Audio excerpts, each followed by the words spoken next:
एक दफा सारे जानवर जंगल में उछल कूद कर रहे थे, जहां घोड़ा और गधा भी मौजूद थे। घोड़ा और गधा दोनों ही आसमान की तरफ देख रहे थे। तो घोड़े ने कहा कि आसमान नीला है। गधे ने कहा, नहीं, आसमान तो काला है। घोड़ा बोला, अरे भाई, तुम पागल हो, आसमान नीला ही है। गधा बोला कि नहीं भाई, तुम्हें शायद नजर नहीं आ रहा। उनकी बहस चलती गई और लड़ाई बढ़ गई। और यूं वो शेर के पास चले गए, फैसला करने के लिए कौन सच बोल रहा है।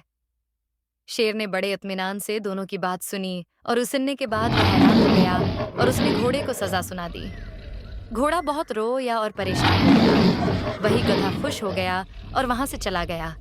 घोड़े ने शेर से पूछा कि मैं सच बोल रहा हूँ। बादशाह सलामत, आपको भी पता है कि आसमान नीला है, लेकिन मुझे किस चीज की सजा दी गई है? तो शेर ने कहा कि मुझे भी पता है, आसमान नीला है, लेकिन तुम्हें सजा इस वजह से सुनाई गई है कि तुमने गधे से बहस की है।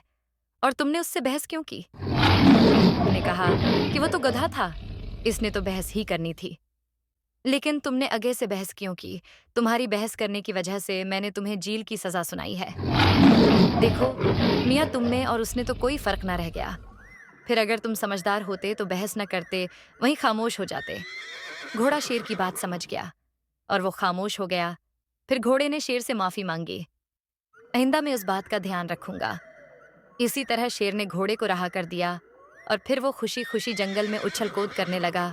तो प्यारे बच्चों, इस कहानी से हमें सबक मिला है कि हमें बेवकूफ़ के साथ बहस नहीं करनी चाहिए और हमेशा मिलजुल कर रहना चाहिए।